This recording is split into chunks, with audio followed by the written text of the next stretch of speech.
Welcome everyone to Women in Lymphoma WiLing Wednesdays, and this is a continuation of our T-cell lymphoma series.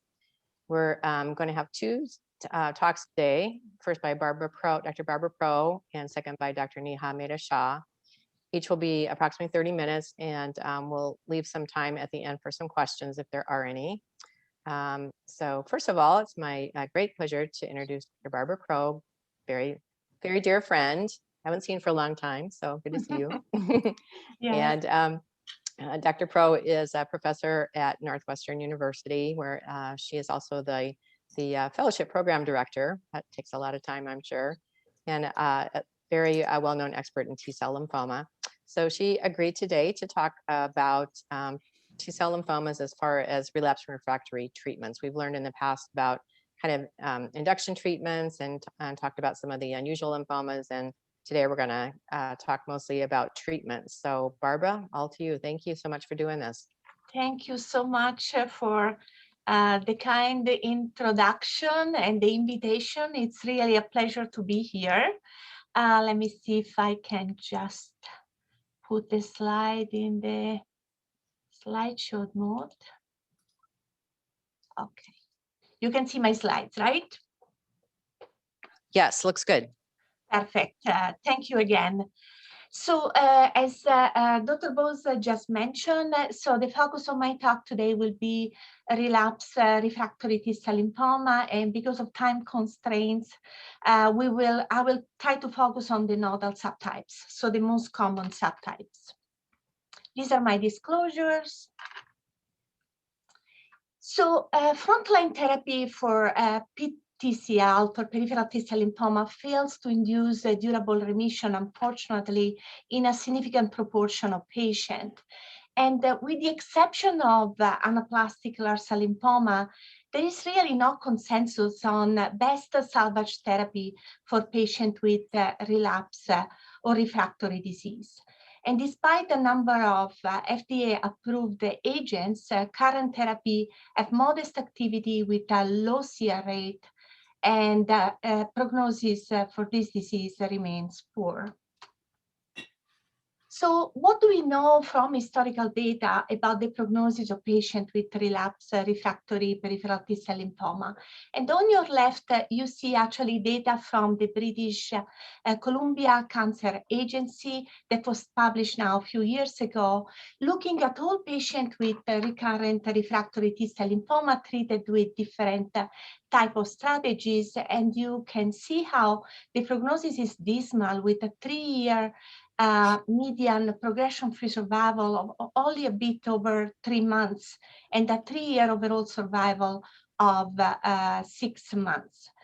And on your right, you actually see more recent data published by Dr. Dai Chiara, and this is actually the experience from MD Anderson Cancer Center, where they actually review over 300 patients with PTCL NOS or angioimmunoblastic T-cell lymphoma, and they actually looked at failure-free survival and overall survival by the time of progression. You see that they analyzed patients diagnosed between 1999 and 2015, and with the green line, you see patients who were treated in most recent years. And unfortunately, despite the introduction of novel agent, you can see that prognosis remains poor in terms of both overall survival and failure-free survival. Historically, modeling the treatment of relapsed refractory peripheral T-cell lymphoma to what we do in B-cell lymphoma, we thought that salvage chemotherapy needs to be combination chemotherapy.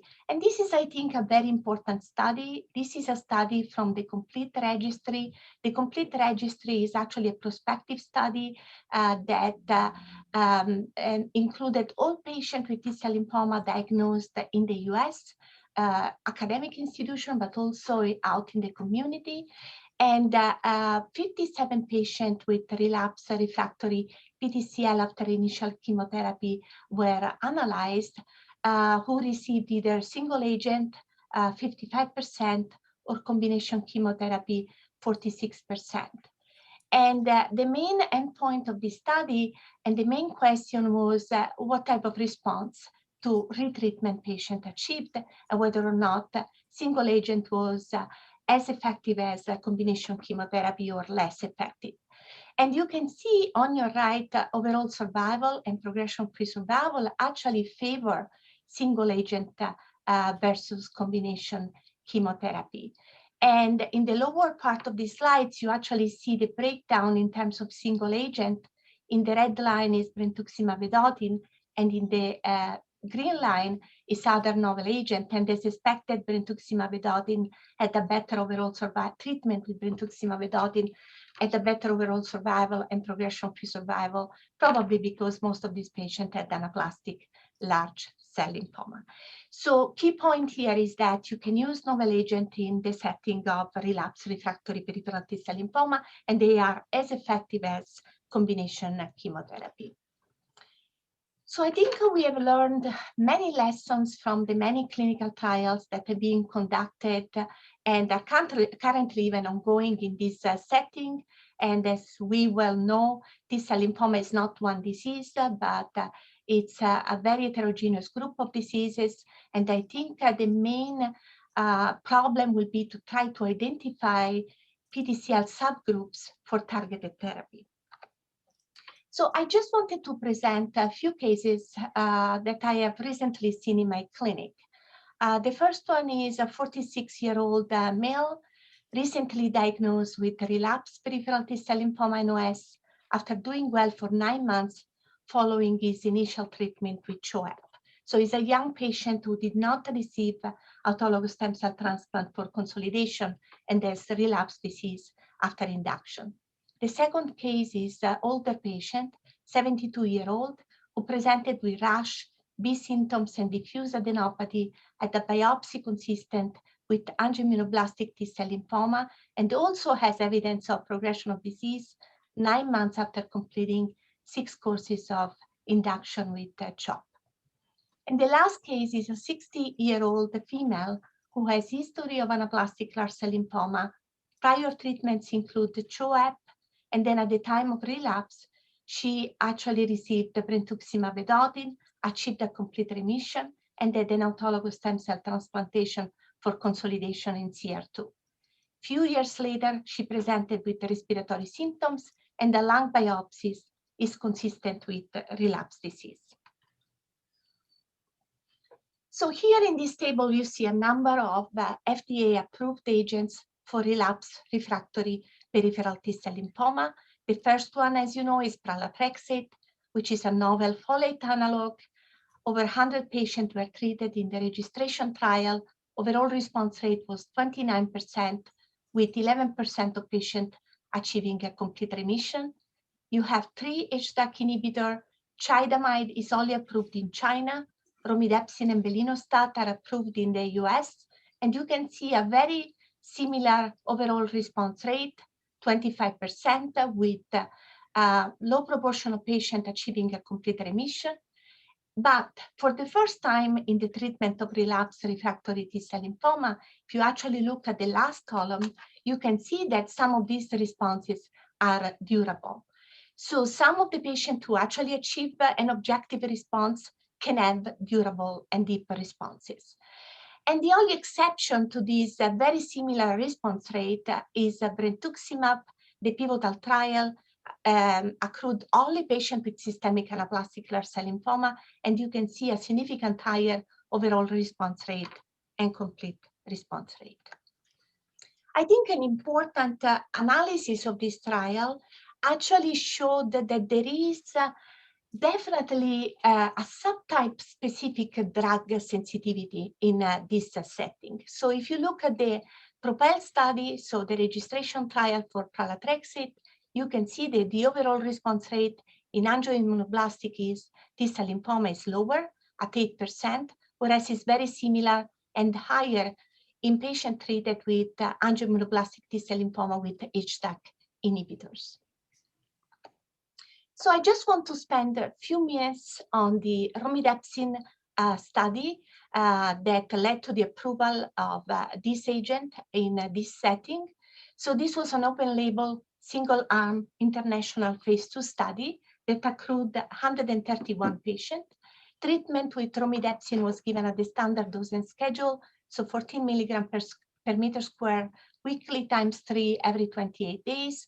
I think an important aspect of this study is that patients who achieved stable disease or an objective response could continue to receive treatment beyond 6 cycles at the discretion of the patient and investigator if tolerated.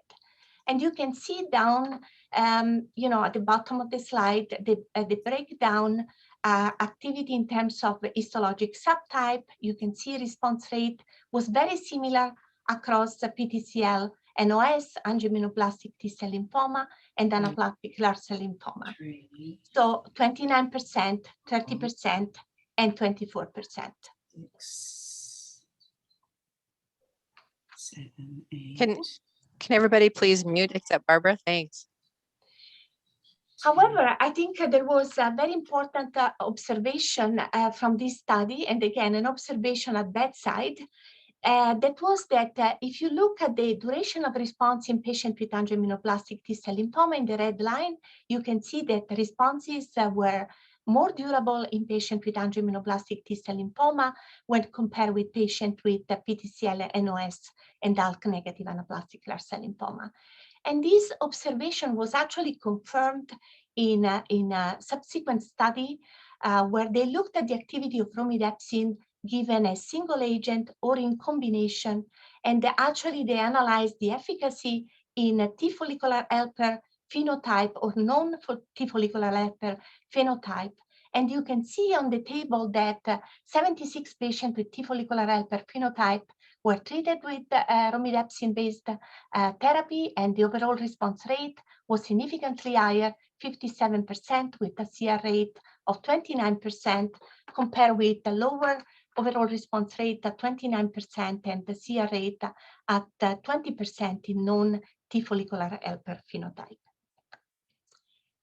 Also, as I mentioned earlier, the pivotal study with romidepsin allowed patients to remain on treatment, and you can see that some patients remained on sort of maintenance therapy, receiving 2 doses per cycle, so 2 doses per month, or even 1 dose per month. And some of these responses were ongoing and were longer than 3 years.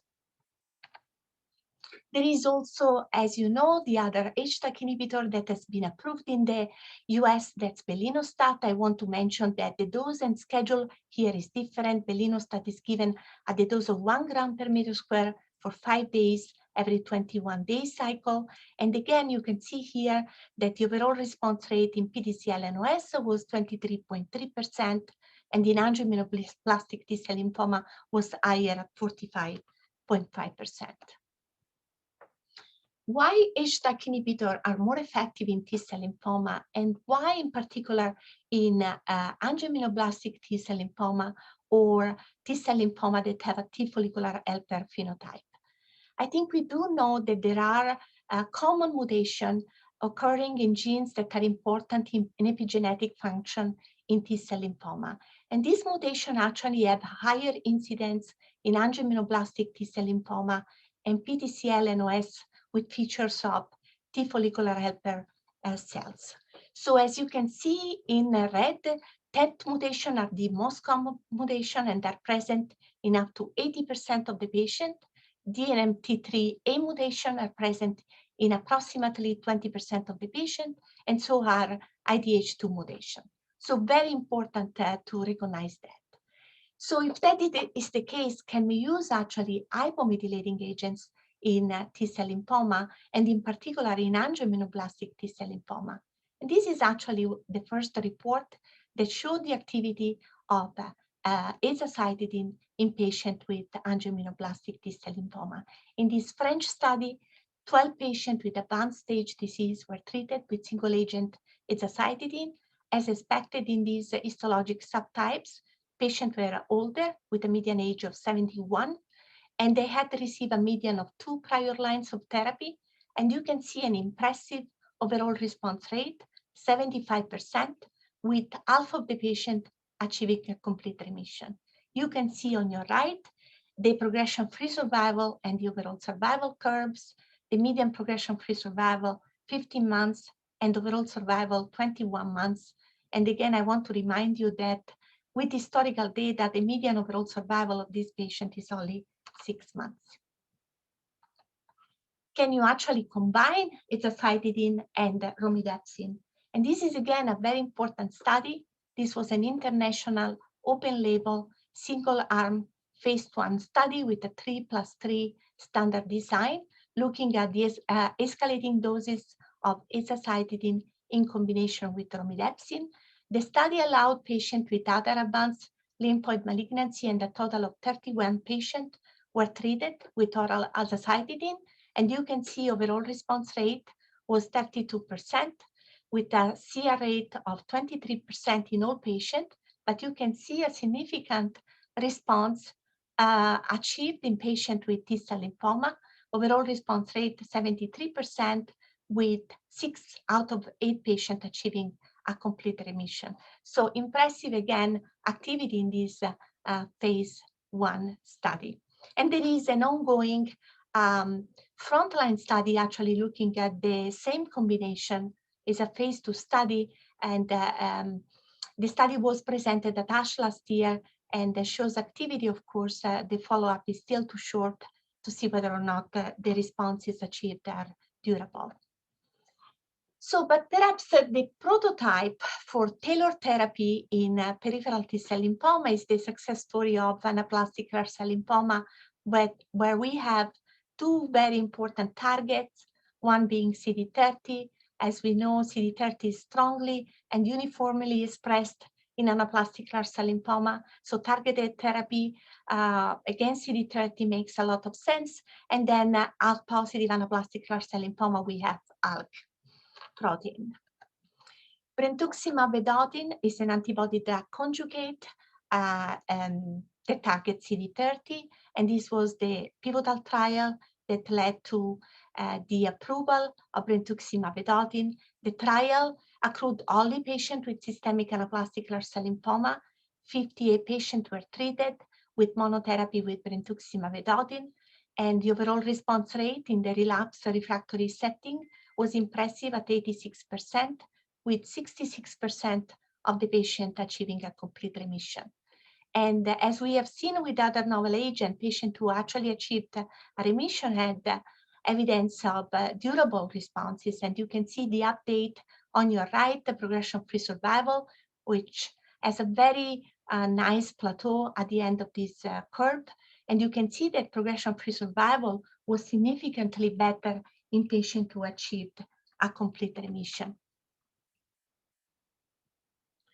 Now, in this study, patient in complete remission, at the discretion of the treating investigator, they could go on to receive consolidation with auto or allogenic transplant or receive no further therapy. 16 patients received transplant and 22 patients did not receive any further therapy. And when you look at, again, the longer follow-up data, you can see in the blue line a patient who had received stem cell transplantation did better in terms of progression-free survival. But even in the 22 patients who did not receive transplant, you can see a very nice plateau in the red curve, indicating that a fraction of these patients can actually be cured with brentuximab vedotin single agent in this setting. What about ALK inhibitor? The experience of with ALK inhibitor in ALK-positive anaplastic large cell lymphoma, at least in adult patients, is very limited. The first report is actually an Italian study that reported on 11 patients with relapsed non-Hodgkin lymphoma, ALK-positive, and 9 of these patients had anaplastic large cell lymphoma. They had received a median of 3 prior therapy. All patients with anaplastic large cell lymphoma actually achieved a complete remission, and these remissions were durable with a 2-year progression-free survival of 64%. We have more data in the pediatric population. As you know, ALK-positive anaplastic large cell lymphoma is more common in younger patients. There was actually a study that was recently published using crizotinib in combination with chemotherapy in the frontline treatment of a pediatric patient with ALK-positive anaplastic large cell lymphoma. Very important to know that 80% of these patients actually had evidence of advanced stage disease. And there was an impressive response. 97% of patients achieved either a CR or an unconfirmed complete remission. And you can see the impressive Kaplan-Meier for event-free survival and overall survival.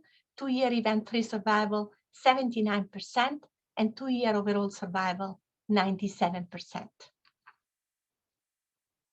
Crizotinib has been recently approved by the FDA for pediatric patients with relapsed refractory anaplastic large cell lymphoma ALK-positive.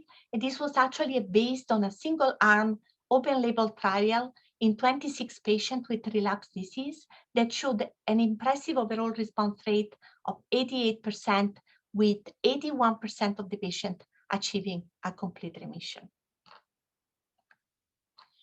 This slide is a little bit busy, but I just want to make a few points, which is that, we know now that there are many abnormal pathways that have been associated with PTCL pathogenesis. And I think, it's very important to recognize that we have now many agents that can actually inhibit some of these abnormal pathways, and includes, but is not limited to, PI3 kinase inhibitor, JAK-STAT inhibitors. We talked about epigenetic modifiers inhibitor, and there are now trials looking at EZH2 inhibitors, mTOR inhibitor, etc. And I just want to spend a few minutes discussing the most recent data with duvelisib. So duvelisib, as we know, is a PI3 kinase gamma delta inhibitor that is approved for patients with CLL and follicular lymphoma who have failed 2 prior treatment. And an early study allowed patients with relapsed refractory T-cell lymphoma to be treated in the expansion phase. 14 patients were treated with T-cell lymphoma, and you can see that there was evidence of clinical activity across different histologic subtypes. So this actually led to the design of a larger study, the PRIMO phase 2 study. You can see here the key eligibility criteria, so PTCL subtypes that were included in this study. And it's important to remember that this study actually had a dose optimization and a dose expansion. In the dose optimization, 2 different doses were used. Lower dose was 25 milligrams twice daily, which is the approved drug, the approved dose for the CLL and the follicular lymphoma indication, and the higher dose of 75 milligrams twice daily. The primary objective of this study was to identify the optimal dose for the dose expansion, confirm the activity of this drug in this setting, and also explore safety and tolerability of the optimal dose. And this is the preliminary results of the dose expansion that we presented at ASH last year. So 25 patients were treated with single agent duvelisib, and you can see 52% overall response rate with a 36% complete remission rate. I think you can see in the swimmer plot that responses were durable, and the responses clinical activity was actually seen across the most common histologic subtypes. So peripheral T-cell lymphoma not otherwise specified, angioimmunoblastic T-cell lymphoma, anaplastic large cell lymphoma. I also want to highlight that the most common toxicity observed in this trial are very consistent with other trial with PI3 kinase inhibitor and earlier data with duvelisib. There is also another very active agent, serdulatib, which is an oral dual inhibitor of SYK and JAK, which are very important again in T-cell lymphoma. And you can see here response rates were observed in a phase 2 study in both PTCL NOS and angioimmunoblastic T-cell lymphoma. But it appears that, again, this drug is more effective in angioimmunoblastic T-cell lymphoma. Granted, the number of patients treated on this study was very small. What about the checkpoint inhibitors? We know checkpoint inhibitors have changed completely the treatment paradigm in Hodgkin lymphoma. However, in T-cell lymphoma, the activity of both nivolumab and pembrolizumab is very modest. However, I want to highlight that checkpoint inhibitors are actually very effective in extranodal NK T-cell lymphoma. One of the first study showed a response rate in all patients treated, 7 patients treated with relapsed refractory disease, with 2 patients achieving a complete remission. There are also a number of other agents that are active, and again, this is only a limited list. Bendamustine has activity in T-cell lymphoma, but the duration of remission are usually short. Mogamulizumab, as we know, is an antibody anti-CCR4 that has activity in CCR4 positive PTCL and cutaneous T-cell lymphoma, lenalidomide, and there are also other PI3 kinase inhibitors that are currently being investigated in clinical trial, and they've shown, at least from preliminary data, activity that is similar to duvelisib.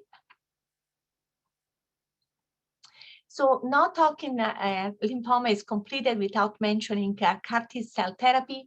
I just want to mention that there are many ongoing trials looking at the possibility of using this strategy in T-cell lymphoma. I think the trials that are further along in terms of development are those that target CD30, and they have shown at least preliminary data feasibility, but data on efficacy is still very early, as most of the patients treated on this study had Hodgkin lymphoma, and only a few patients with T-cell lymphoma received treatment. So in summary, in relapse refractory PTCL, I think we are trying to move towards subtype and biology-guided therapy. So I presented to you 3 cases, 72-year-old with angioimmunoblastic T-cell lymphoma. So in the relapse refractory setting, my preferred option is use of HDAC inhibitor.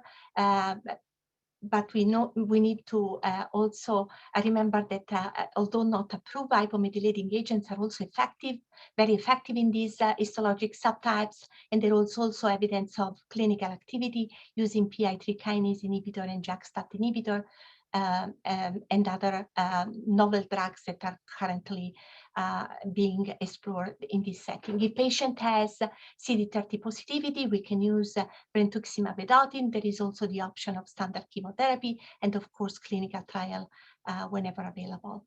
For PTCL NOS, I presented you the case of a 46-year-old who received prior treatment with induction chemotherapy, but not an autologous stem cell transplantation. I would want to know whether or not this patient has a T follicular helper phenotype, because if so, I typically treat this patient as I treat the same way I treat angioimmunoblastic T-cell lymphoma. For true PTCL NOS, you have the option of pralatrexate, again, brentuximab vedotin. If they have CD30 positivity, there are other approved agents and standard chemotherapy, and of course, clinical trial. I also presented the case of a 60-year-old female with anaplastic large cell lymphoma. So for relapse refractory anaplastic large cell lymphoma, retreatment with BV, if they achieve a response, is always an option. We reviewed actually the slides of this case, and actually this patient had ALK-positive anaplastic large cell lymphoma, so we actually recommended treatment with crizotinib, although, as you know, it's approved only in children and young adults. There is the option of pralatrexate, of course, other approved HDAC inhibitors, standard chemotherapy, and clinical trial. So how do we raise the bar in relapsed refractory peripheral T-cell lymphoma? I think, very important, again, is to realize that we really have to pay attention to the histologic subtype and try to use biology and pathology guided therapy. I think combinations are needed to improve CR rate for most subtypes. And I think we have to try to design novel combination based on targets and biology. I think we have to try to build in correlatives and try to incorporate surrogate endpoints. And I think I cannot emphasize enough that we need to enrich clinical trials for rare subtypes. And I think this is my last slides. Thank you very much for your attention. And I think we will take questions at the end of the presentation. Yes, thank you so much, Barbara. That's a great review. And we are going to go ahead and hold the questions to the end of both our presentations today. I did want to take just a second also to thank our sponsors, MSD and Roche today, for sponsoring our Women in Lymphoma series on T-cell lymphoma. And next, it's my pleasure to introduce Dr. Neha Mehta-Shah. Hi, Neha. We're going to be talking about another modality for treatment of relapsed refractory T-cell lymphoma, and that is auto and allo transplantation and kind of the role that they play in our treatment options for patients. And Dr. Shah is from Washington University School of Medicine in St. Louis, and she's going to give us an update on the data and look forward to this. So thank you so much. Thank you all for having me. It's an honor to present in this group, and I really applaud all the organizers of this forum for promoting women in lymphoma specifically, of which I have to say I'm proud to be part of a large group now. Hopefully you guys can all see my slides now. Yes, we can see them. Oh, perfect. Thanks, Julie. So I'm here to talk a little bit about the use of auto and allo transplant in peripheral T-cell lymphomas. And there's a fair amount of data here to go over. And hopefully we can all talk about what we do in common practice as well in the discussion portion. This is my disclosures. So first I'll start with auto transplant and first remission. We'll talk briefly about the role of auto transplant in second remission, and then we'll end with talking about the role of allo transplant in peripheral T-cell lymphomas. The discussion is really focused on peripheral T-cell lymphomas and not cutaneous T-cell lymphomas for time limitations, but I'm happy to talk about that in the discussion portion. So what is the role of auto transplant in first remission for T-cell lymphomas? And this remains a highly debated topic. So as you've seen from Barbara Pro's talk and Carrie Savage's talk and others, the prognosis of T-cell lymphomas is historically poor, and that the overall survival and progression-free survival curves almost are interchangeable, suggesting that at the time of relapse or refractory disease, patients have succumbed to their disease rather quickly. And there's a large effort put together to figure out how can we do better, both in terms of developing therapies that are well tolerated, as Dr. Pro talked about, as well as therapies intended for cure. So one of my hopes in my career is to see how can we augment the outcomes for patients who are chemo responsive, and that one of those modalities is the role of autologous stem cell transplants. Most of this data comes from phase 2 studies and single center studies and some registry studies. There's never been a randomized trial of autologous transplant against not pursuing an autologous transplant in first remission for a number of reasons. One of the studies that's largely cited to support the use of auto transplant in first remission is from the Nordic Lymphoma Group. This was published in 2012. This was a single-arm phase 2 study of 160 patients with peripheral T-cell lymphomas who were treated with CHOEP every 14 days with growth factor support. They were intended to receive an auto transplant in first remission. And as you can see, the median age in this study was 57, reflecting this population. Those who were over the age of 60 received CHOP and not CHOEP. Most of the patients had high-risk disease, with 72% of the patients having an IPI greater than 2, and most of the patients in this study had peripheral T-cell lymphoma NOS. That represented 40% of the patients. About 20% had AITL, about 19% had ALK-negative ALCL. Those who had ALK-positive ALCL were excluded from this study.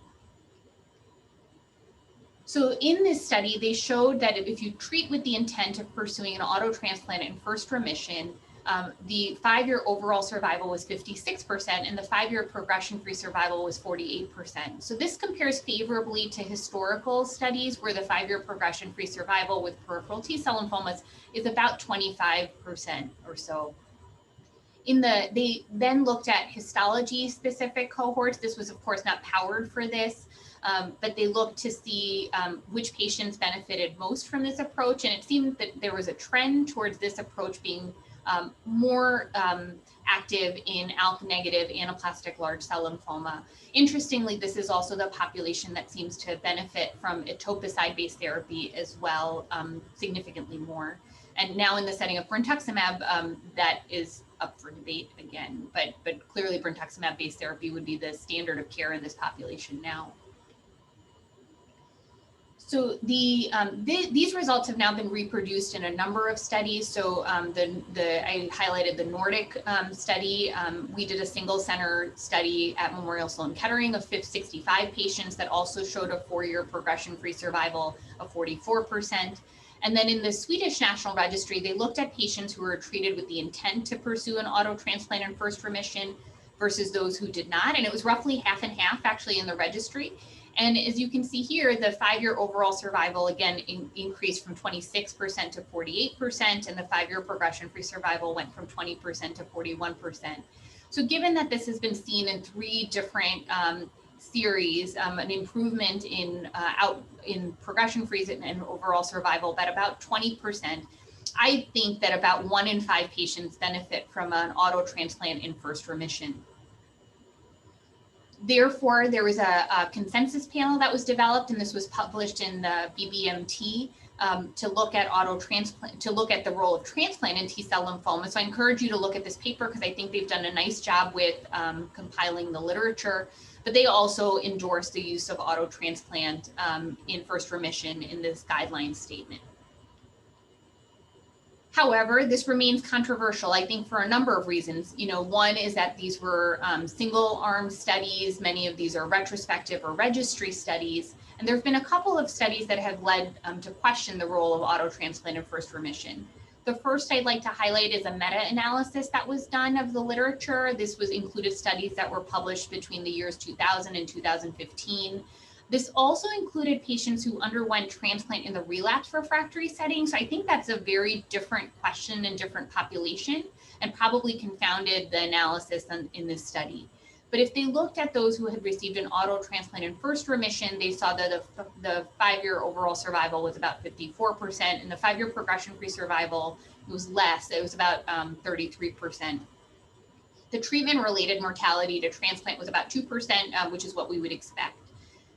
In second remission, they thought that the outcomes were more favorable than what we've seen in other studies. They showed that the 5-year overall survival was 47%, but interestingly, the treatment-related mortality was 51%. Again, questioning, who were these patients and what were the intents of their therapy, and were these patients not fit for an allo transplant?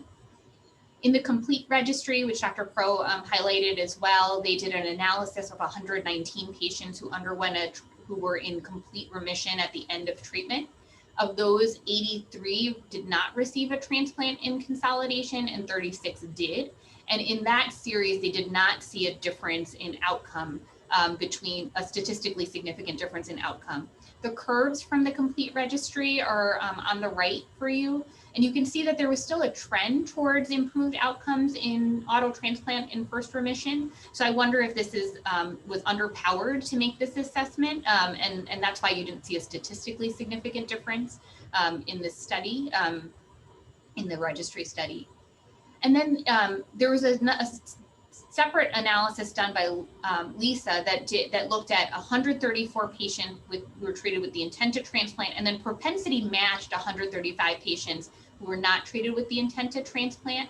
And they showed that the 5-year progression-free and overall survival were not different. Although I would say that those outcomes, even in the non-transplant group, were superior to many other registry studies, both in the United States and in Europe. So I think this still remains controversial, and these studies are often cited amongst the people who are not proponents of auto transplant in first remission. So what about in the era of echelon 2? We know that brentuximab CHP improves progression-free and overall survival in patients who are CD30 positive, and specifically those who have anaplastic large cell lymphoma, ALK negative and ALK positive. Carrie Savage had presented at ASH in 2019 an analysis of patients who were in complete remission who received CHOP therapy. And in those who received CHOP-based therapy, they showed that patients who underwent an auto in first remission still had a trend towards improvement in progression-free survival. Sorry, the people who had BV-CHP still had an improvement in 3-year progression-free survival, although this was not statistically significant. And so there's a trend towards this. So I think we end up counseling our patients who are receiving a brentuximab-based therapy, specifically those who are ALK negative, have an ALK negative ALCL, about the risks and the benefits of an auto transplant in first remission. These were some of the curves from that paper that Carrie Savage had previously presented. So to in more depth, 76 patients with ALK negative ALCL were in CR at the end of treatment on echelon 2. Of those, 36% or 27 patients underwent an auto transplant in first remission. And the 3-year progression-free survival in that population was 70% in those who received an auto transplant versus 46% in patients who did not. Amongst the 38 patients who did not have ALCL, who were in complete remission at the end of treatment, there were 11 patients who received an auto transplant in first remission. And of those, in that population, those 11 patients, the 3-year progression-free survival was 80% versus 57% in those who did not undergo an auto transplant in first remission. So again, very small numbers, but suggesting that there is a advantage or a trend towards advantage of a consolidative autologous stem cell transplant in patients who are receiving brentuximab-based frontline therapy. So do we consider certain histologies more or less for auto transplants in first remission? And for that, I'd like to focus a little bit on the role of DUS22 in ALK negative anaplastic large cell lymphoma. So as you may know, DUS22 rearrangements occur in about 30% of anaplastic large cell lymphoma. And this is a rearrangement that transposes DUS22 and IRF4. And there have been some studies predominantly done at the Mayo Clinic and then a subsequent study at the British Columbia Cancer Agency that shows that there is a positive prognosis in patients who have ALK negative anaplastic large cell lymphoma who have a DUS22 mutation. So in fact, what they did was they looked at those who had DUS22 rearrangements, and they were able to show that for patients who had ALK negative anaplastic large cell lymphoma who had DUS22 rearrangements, their outcomes are similar to those who had ALK positive anaplastic large cell lymphoma, which we know is usually more chemotherapy sensitive. That's seen in the top curve where blue represents the DUS22 rearranged patients, and the dotted black line represents the ALK positive patients. If they then looked at those who did not undergo an autologous stem cell transplant in first remission, and the outcomes for the DUS22 rearranged ALK negative patients was the same as the ALK positive patients, suggesting that you may not need to do an autologous stem cell transplant in first remission in the good risk DUS22 rearranged ALK negative anaplastic large cell lymphoma patients. There was a separate analysis done by the British Columbia Cancer Agency that was also published in 2019 that showed that those who had DUS22 rearranged anaplastic large cell lymphoma may have somewhat favorable prognosis, but not quite as favorable as ALK positive anaplastic large cell lymphoma. This is the curve to the right, which shows that the blue represents those who have DUS22 rearranged anaplastic large cell lymphoma ALK negative, and the dotted black line represents those with ALK positive disease. So I think that's one modality that we use. What are other modalities that we can use to help us determine who would benefit from a transplant? These are analyses that are currently in the works. So what is the role of interim imaging? Can you use interim PET to help determine who's most likely to benefit from autologous stem cell transplant in first remission? Are there ways of looking at minimal residual disease, either by TCR or cell-free DNA? Or are there other predictive biomarkers like mutational profiling and quantitative cell-free DNA that would help us determine who would benefit from an auto transplant? And these are all currently being explored. We had previously published some of the characteristics of PET to predict outcomes in peripheral T-cell lymphomas. This was all a population of patients with PTCL who were treated with the intent to transplant in first remission, who also would standardly get a PET after 4 cycles. And you can see that those who had a favorable Doval score, those who had Doval scores of 1 to 3, as seen in the red line in the overall survival curve, had favorable outcomes, but those who had a positive PET, meaning a Doval 4 or a 5 at their interim assessment, did very poorly. And in fact, none of those patients survived for more than 2 years. And so The outcomes in that population are poor, suggesting that maybe auto transplant does not augment outcomes, but that is yet to be prospectively validated. One of the studies that we're currently working on is to look at minimal residual disease in T-cell lymphoma. In this study, we're prospectively collecting blood on patients with each cycle of therapy and looking at minimal residual disease by TCR clonotype, as well as looking at cell-free DNA. And this study, I'm proud to say, is now completed, and we hope to be presenting some updated data at ASH this upcoming year. We're hoping to validate some of these early analyses in a prospective randomized study that is soon to be open in the US intergroup. This is a study in frontline treatment for peripheral T-cell lymphoma that does not express CD30 or CD30 expression less than 10%. And patients will be randomized to a standard chemotherapy backbone, which is CHOP or CHOEP based on their age, versus CHOP or CHOEP plus CC486, the oral version of 5-azacitidine, or CHOP or CHOEP with duvelisib. And in this study, we will be looking at MRD, we'll be looking at PET evaluation, both at interim and end of treatment to predict outcomes. And we hope that this will give us important clues as to how to articulate which patients benefit from transplant in CR1. So what about, waiting for transplant in beyond CR1? So the analysis that was published by Sony Smith in 2013 showed that the outcomes for auto transplant beyond CR1 were very reasonable. At 3 years, the outcomes showed a progression-free survival about 45%. However, a couple of single center studies have both at Stanford and Memorial Sloan Kettering have shown poor outcomes in this population. The Stanford study articulates this CR2 and beyond auto transplanters in the red line, and the Memorial study shows a median progression-free survival in this population of 6 months. So the benefits of waiting until beyond CR1 are unclear. Most of these are single institution studies, and as Dr. Pro mentioned, in anaplastic large cell lymphoma, ALK positive, there are some very good outcomes in patients waiting for transplant until their second remission. So now I'm going to skip to talking about allogeneic transplant. So we know, as you've heard about in this talk and the preceding talks, that the outcomes in relapsed refractory peripheral T-cell lymphoma are poor. At least 60% of our patients who do not have ALCL will relapse, and therefore they're developing therapies that are intended for the intention of cure in this population in the relapse setting are critical.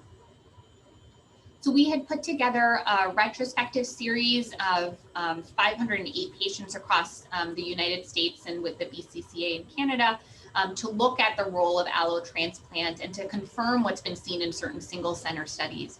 Most of these patients had peripheral T-cell lymphoma NOS. CTCL patients were included in this analysis as well.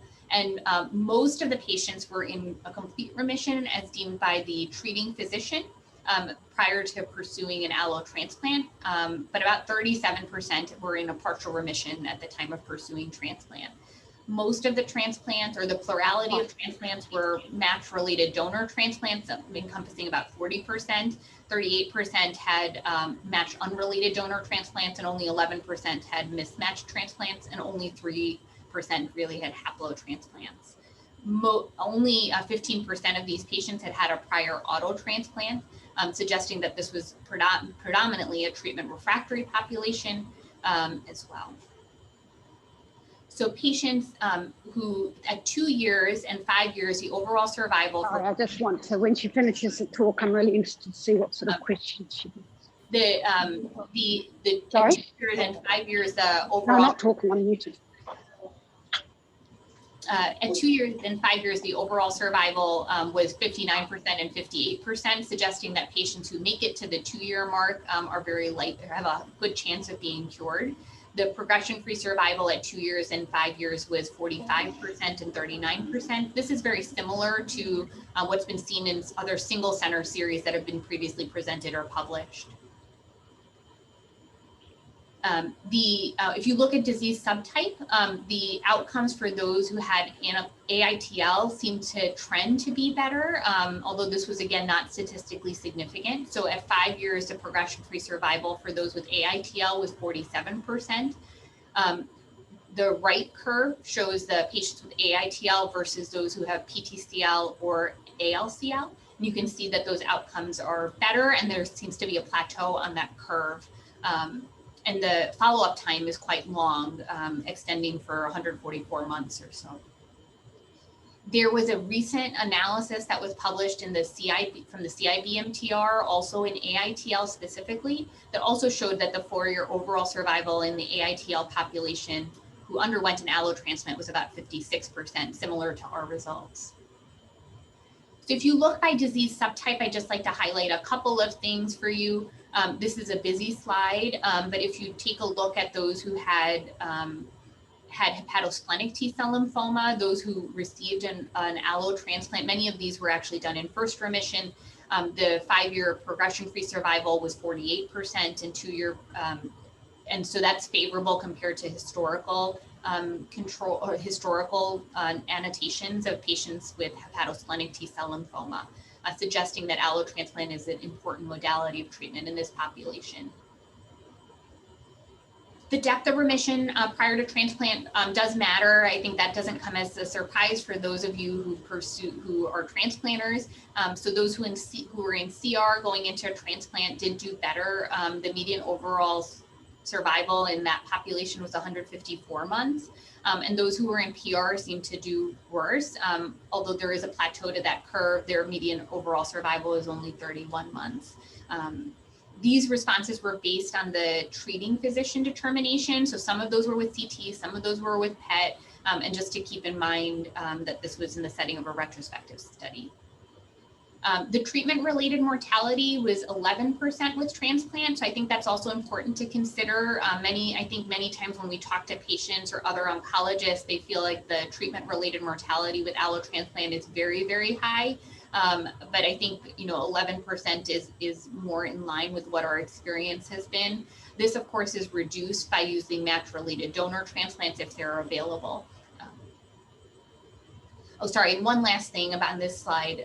The rate of acute graft versus host disease was about 46%, and the rate of chronic graft versus host disease in this population was about 40%. So there's been a prospective study that's published now of auto versus allo transplant in peripheral T-cell lymphoma. This is the only randomized study of auto versus allo transplant in peripheral T-cell lymphoma, and this is an exceptionally hard study to do, so I applaud the entire team that worked on this study. But this included 104 patients with peripheral T-cell lymphoma, and those with ALK-positive ALCL, again, were excluded. The study was actually halted due to futility at the interim analysis. And a third of patients never underwent consolidation. And most of those patients were because they had disease progression prior to their end of treatment. 18% did not have a suitable donor, and then some of those patients ended up going to an auto transplant. So if you look at the patients who were randomized to auto transplant versus allo transplant, that's the second and third columns on the chart, you can see that patients were equally distributed there, and then equally distributed amongst the transplant arms. When you looked at those who received an auto versus an allo transplant, ultimately, the 3-year event-free survival was about the same. It was 38% for the auto arm and 43% for the allo arm. And the 3-year overall survival was 70% actually for the auto arm and 57% for the allo arm. The rate of non-relapse mortality in this study in the allo arm was 38%, so quite a bit higher than what our experience has been most recently. And suggests that allo transplants in first remission would not be recommended for this patient population. So my paradigm for treatment for patients with peripheral T-cell lymphoma is to treat them with CHOP-based therapy, and after 4 cycles to obtain a PET.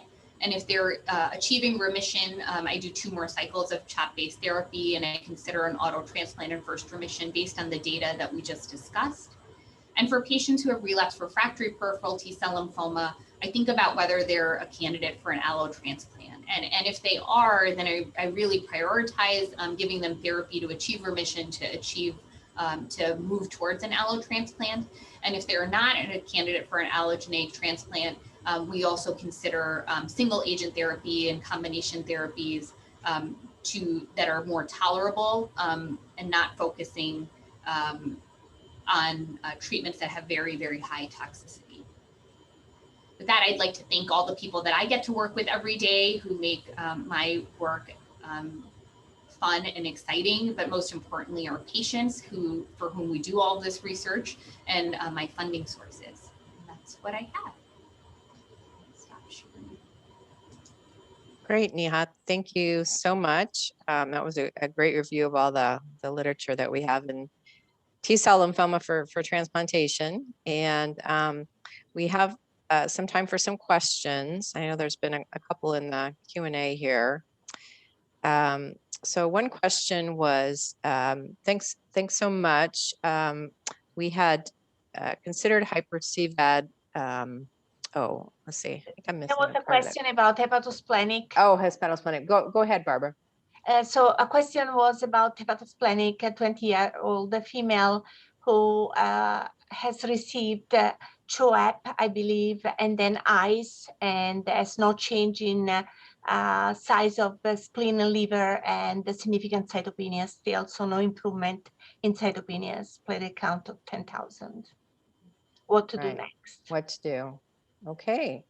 Well, then I guess you get to answer what to do next.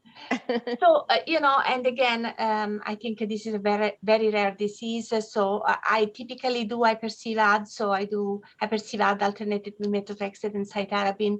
There are, studies that have shown ICE is also a very effective IVAC. So, and then cytarabine-based combination in general. So few studies have also shown that eSHAP is also very effective. So I would use a cytarabine-based combination. And then allo transplant as soon as you have some sort of response, right? Right. Yeah, it's so hard to cases. Yeah, hard to do studies in such rare types of lymphomas. I guess I've had the most luck with IVAC.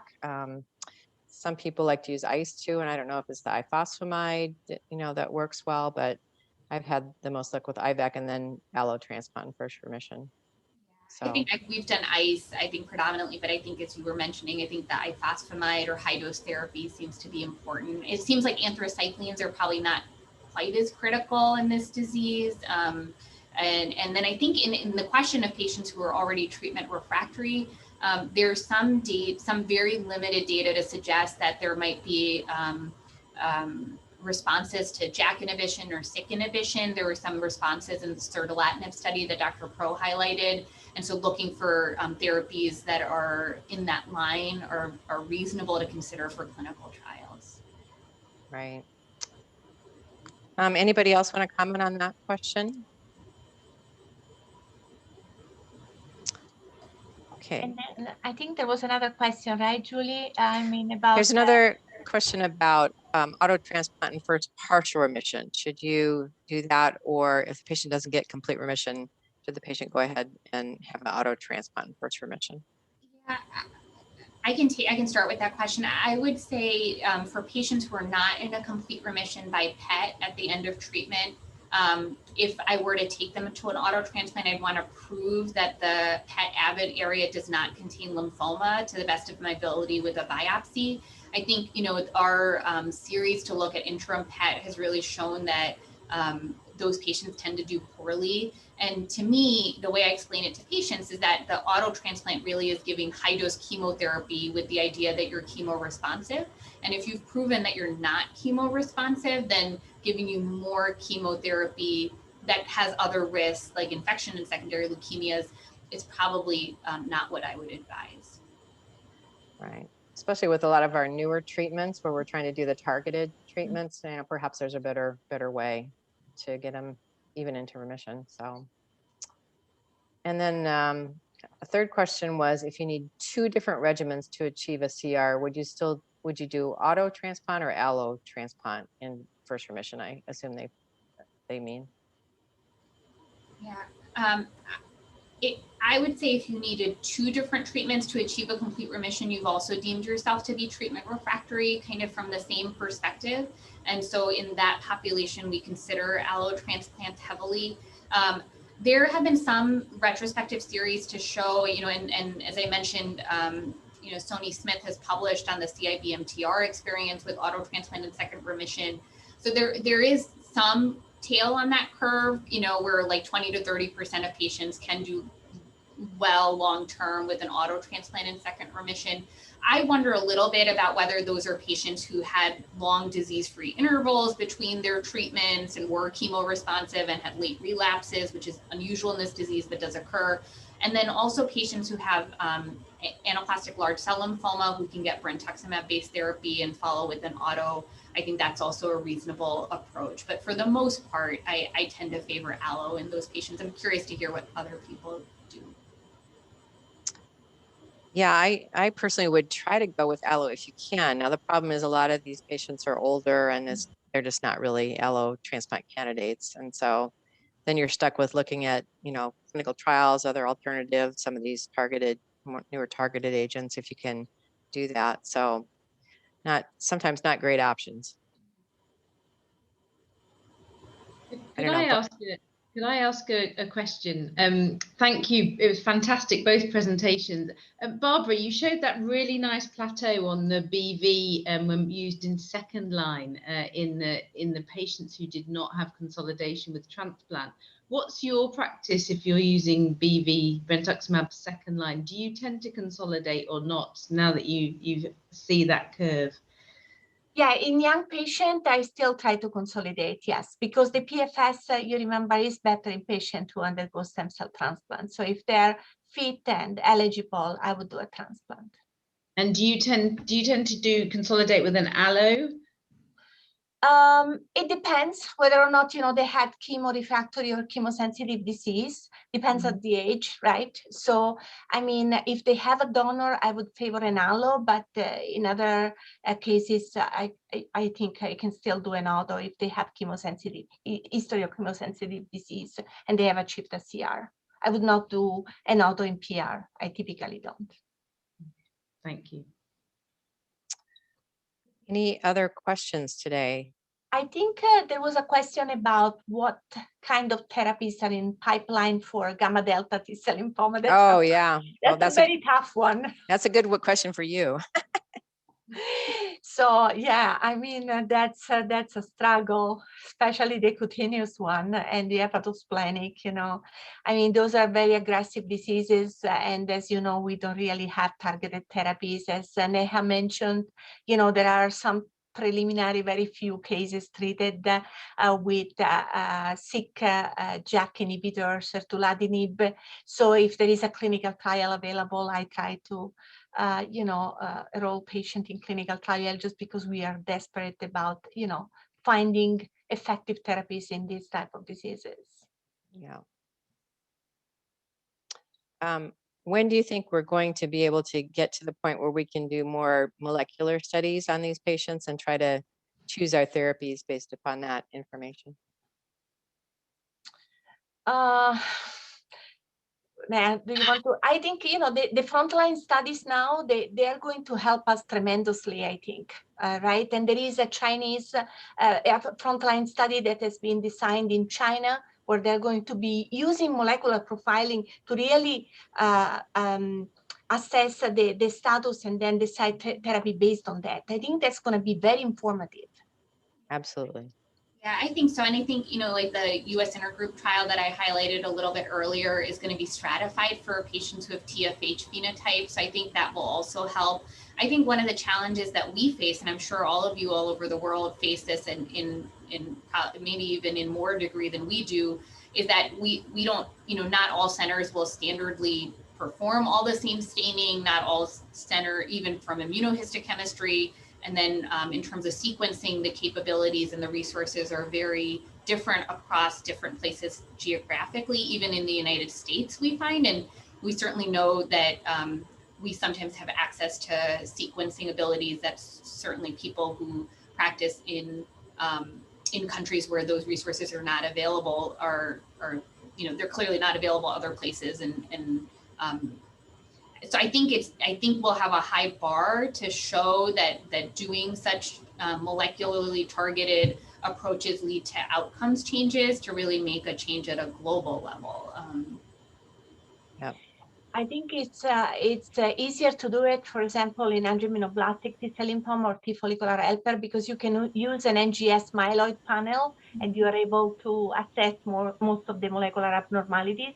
But for other subtypes, it's very hard. Yeah. Okay. Any additional questions from anybody today? Well, if not, I want to thank our speakers. You both did a fabulous job. Thank you so much for offering to do that for me.